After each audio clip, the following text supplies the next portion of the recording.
रस की स्थापना श्री कृष्ण करते हैं बाहर, और कैसे करते हैं? सारे वृंदावन में, सारे व्रज में जितनी भी वन की संपदा है, लता, वृक्ष, फूल, फल, पत्ते, सरोवर, नदियां, गो, हिरण, वृष, बिजार, गोपी, ग्वाल, समस्त ब्रजवासी, इन सब के बीच में रस का स्राव बहाते हैं। कैसे बहाते हैं? बड़ी विचित्र लीला है उस प्रभु की। देखो, हम लोग देखते हैं कि जब सावन की काली रात आती है, अंधेरी, और अमावस की काली रात जो काली घटाओं से घिरी भई घोर अंधकार, और वहां भी ऐसा लगता है अंधेरा कभी दूर नहीं होगा,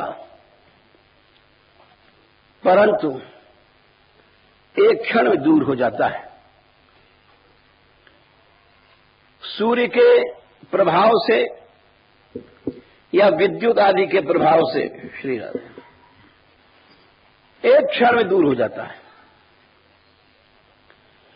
उस प्रभु की चमत्कृति देखो। वेद में एक उषा सूक्त आता है। जिन लोगों ने पढ़ा है, ऋग्वेद के बीच में बहुत से सूक्त आते हैं।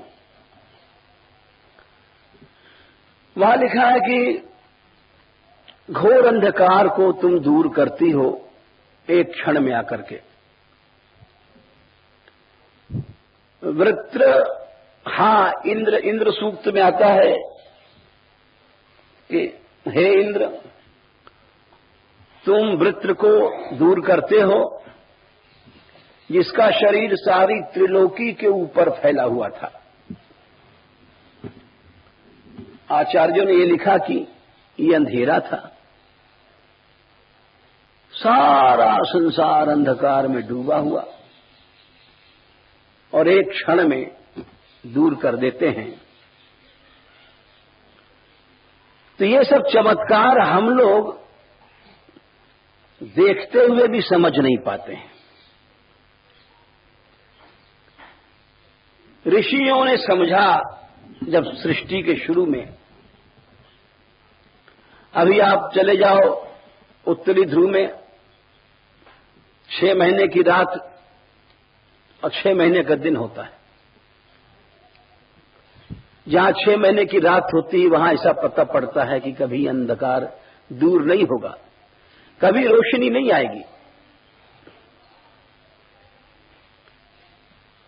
तो वो सब ऋषियों ने समझा ईश्वर की शक्ति को,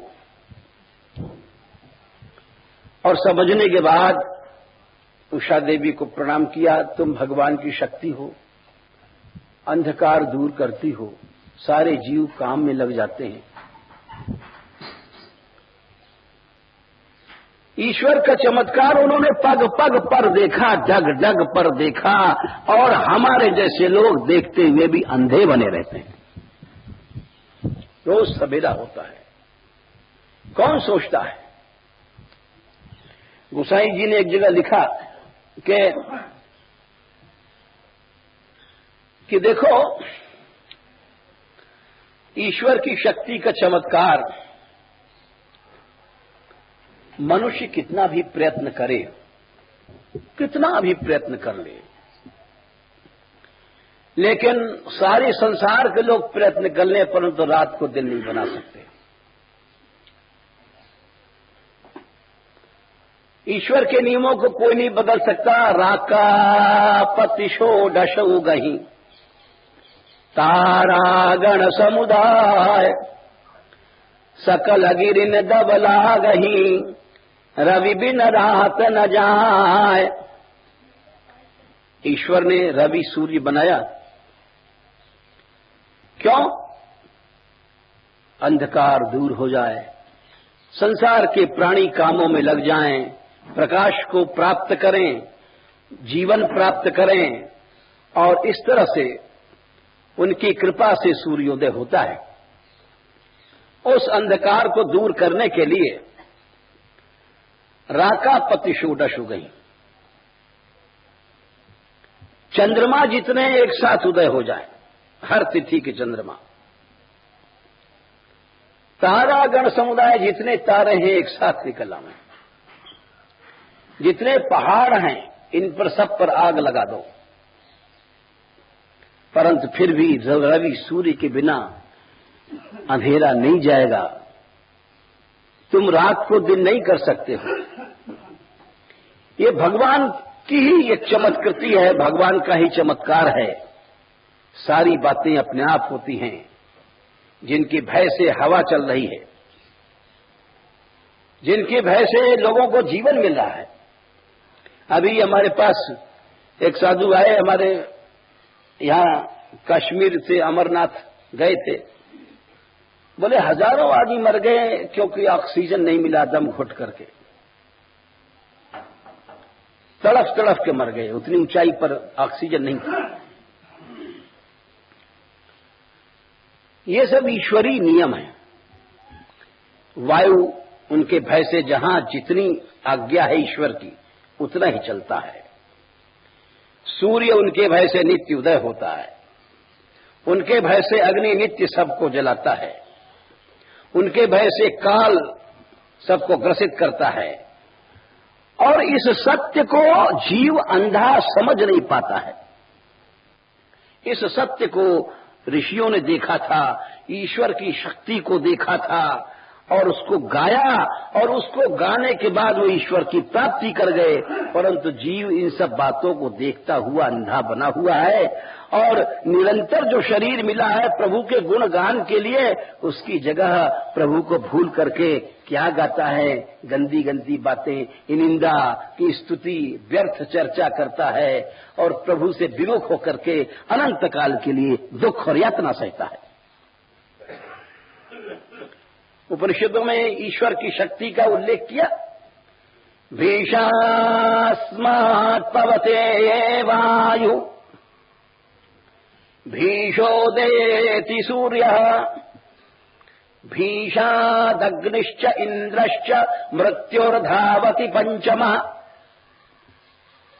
अरे मूढ़ मानव, ईश्वर की शक्ति की देख, उसके भय से हवा चलती रहती है। भीषोदेति सूर्य, उसके भय से सूर्य नित्य निकलता है।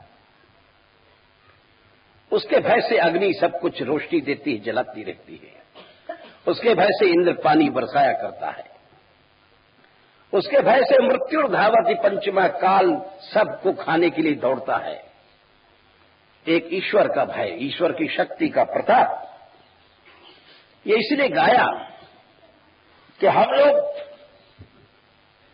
समझें कि हम कुछ नहीं हैं। जीव कुछ नहीं है, एक तिनका भी हटा नहीं सकता यहां से वहां। ये ईश्वर की चेतन शक्ति है। जिस दिन चली जाती सांस, हाथी का भी शरीर पड़ा रह जाता है और कुछ नहीं कर सकता। कितना भी शक्तिशाली पुरुष हो, जीव हो, प्राणी हो, एक क्षण में खत्म हो जाता है, शक्तिहीन हो जाता है।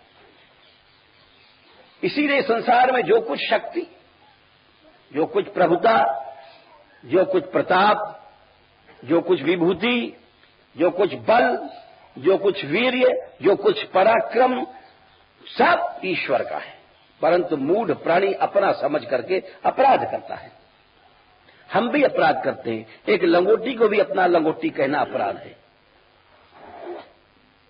सच बात तो यही है कि प्रतिक्षण, प्रतिपल, प्रत्येक स्थिति में मनुष्य उस अनंत शक्ति की शक्ति को पहचान करके और स्वयं से अपनी प्रभुता का गर्व हटा ले, स्वयं से निरभिमान हो जाए, यही बुद्धिमत्ता है। परंतु ऐसा होता नहीं है। प्राणी मरते मरते भी अहम को लेकर के मरता है, भगवान से अलग हो जाता है, अलग होकर के मरता है, भगवान से अलग होकर के मरता है। कोई शक्ति ही नहीं प्राणी की। एक हमने गाथा पढ़ी थी एक शिकारी की, जंगल में शिकार खेलने गया, वहां पर एक जंगली पागल हाथी भागता दौड़ता आ रहा था। इसने देखा, देख करके विचार किया अगर मैं पेड़ पर चढ़ूंगा तो पेड़ तोड़ देगा। एक धक्के में भागा, भागते भागते झुंकुटों में घुसा, इसके पीछे पड़ गया, झुंकुटों में घुसता चला जाए, कांटों में। इसे सोचा अब तुम बचे नहीं सकते। उसको दूर दिखाई पड़ी एक गुफा, वो भाग करके तिरछे होकर के गुफा में घुस गया। गुफा पहाड़ की, पत्थर की, उसमें हाथी घुस ही नहीं सकता था।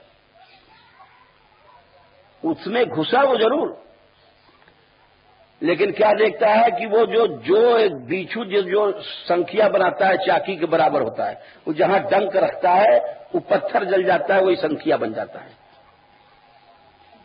सिर्फ उसके डंक रखने से पत्थर जल गया, वही संख्या बन जाता है। तो अब सोचिए उसमें कितना जहर होगा। देखा वैसे से घूम रहा है, बोले अरे राम राम। ऊपर लटक गया एक डाल में, क्योंकि वो घूम रहा था चक्की की तरह। इधर से हाथी आया पागल पकड़ने के लिए उसको, गुस्से में। वो बार बार सूंड घुसावे, लेकिन वो पहाड़ थोड़ी टूट सकता है। और ये लटक रहा, बोले प्रभु हे दीन बंधु, हे दीनानाथ, ये कहां फंसे हम, अब बच नहीं सकते, कितनी देर लटके रहेंगे, थकेंगे ही। यहां पर अगर हम उतरते हैं तो बिच्छू मार देगा बाहर, और हाथी सूंड लपलपा रहा है। गुस्से में हाथी ने, वही बात है जैसे सूरदास जी ने कहा कि अब की राख ले भगवान, और उस कबूतर को नीचे तो बहेलिया बाण ताने, ऊपर बाज, ऊपर उड़े बाज खा जाए, नीचे बाण तना हुआ। आखिर में एक काले सर्प ने बहेलिया को खा लिया, बाण का निशाना चूका, बाण ने जाके बाज को मार दिया, कबूतर बच गया। वही घटना भई कि उसने, हाथी ने सूंड भीतर फेंका गुस्से में इसको पकड़ने को, और वो सूंड वहां पड़ा जाके जहां वो बिच्छू बैठा था, उसे डंक रख दिया। डंक रखते मार वो चिघाड़ करके वो जा करके गिर गया हाथी। अब वो बिच्छू निकल गया गुस्से में, वो भी, ये तो जंगल तो बड़े बड़े खतरों से भरा होता है, निकल गया। तो वो ऊपर से उतरा पेड़ को छोड़ करके कि चलो बिच्छू से तो जान बची, लेकिन सोचता है कि ये कोई मरा थोड़ी होगा हाथी, ये गिर पड़ा जरूर है, अगर मैं जरा भी निकलूंगा तो ये फिर दौड़ाएगा। गुफा में बैठे रहो। लेकिन देखा कि हाथी न हिल रहा है, न डुल रहा है। बोला ये क्या बात है। तो उसने एक पत्थर जोर से उठाया और उसको यो मारा, तो पत्थर उसमें घुस गया। बोले अरे ये क्या हुआ। तो बाहर आया और उसने कहा देख लेना चाहिए भाई। देखा तो सच में पत्थर मारा, फिर घुस गया। फिर उसने गुस्से में एक लात मारा, तो लात भी घुसा, झट निकाल लिया बाहर, समझ गया मर गया। तो बच के तो चलाया, जीवन में उसका पांव का इलाज कराता रहा। यानी सारा हाथी पानी हो गया। ये इस घटना को पढ़ने के बाद हमने इस विचार किया कि उसको चाहिए था कि सारे जीवन प्रभु का भजन करता, एक क्षण भी इधर से उधर कुछ न करता, परंतु जीव ईश्वर की शक्ति को देखते हुए भी अनदेखी करता है और भूलता है, और हर समय शरीर में ही अभ्यास करता है। मैं शरीर हूं, मैं धन हूं, मैं मकान हूं, मैं जमीन हूं, मैं सोना हूं, मैं चांदी हूं, मैं परिवार हूं, मैं स्त्री हूं, मैं पुत्र हूं, मैं कुटुंब हूं। ये इसका अंधापन है। ईश्वर की शक्ति को पहचानने के लिए ही ये सब बातें सुनी जाती हैं। और जब ईश्वर की ओर याद करता है, एक बात बड़ी अच्छी आपको हम सुना दें। रामानुजाचार्य जी ने एक बड़ी अच्छी बात लिखी है। बोले ईश्वर को लोग दयालु कहते हैं, बड़ा दयालु है, बड़ा कृपालु है, बड़ा करुणा का सागर है। भाई फिर ये क्यों जीव मर रहे हैं, सड़ रहे हैं, गल रहे हैं, कष्ट भोग रहे हैं? तो उन्होंने वहां पर लिखा एक सूत्र, रक्षापेक्षाम अपेक्षते। स्वामी रामानुज ने लिखा है, ईश्वर दयालु जरूर है, लेकिन ये देखता है इसको मेरे रक्षा की आवश्यकता है कि नहीं है। जब तक जीव उधर मुड़ करके देखेगा नहीं, तब तक उसकी जो विशेष दया है उसको नहीं प्राप्त कर सकता। यानी उन्होंने आज भी एक, वो तो रामानुज स्वामी जी का मत था, आज एक और पढ़ रहे थे ग्रंथ, उसमें लिखा है कि ईश्वर की दो प्रकार की दया होती है। एक साधारण दया होती है, एक विशेष दया होती है। साधारण दया क्या है? बोले हर आदमी जी रहा है, सांस ले रहा है, हवा मिल रही है, भोजन मिल रहा है, पानी मिल रहा है, इसका कोई चार्ज नहीं, कोई पैसा नहीं, कोई रेट नहीं। ईश्वर की दया है। बात चल रही थी सवेरे कि भाई अब यात्रा उठेगी कुछ दिन बाद, कुछ इंतजाम करना चाहिए। तो हमने उनसे कहा, लोगों से, हमारे पास सत्संग हो रहा था, हमने कहा भाई देखो, एक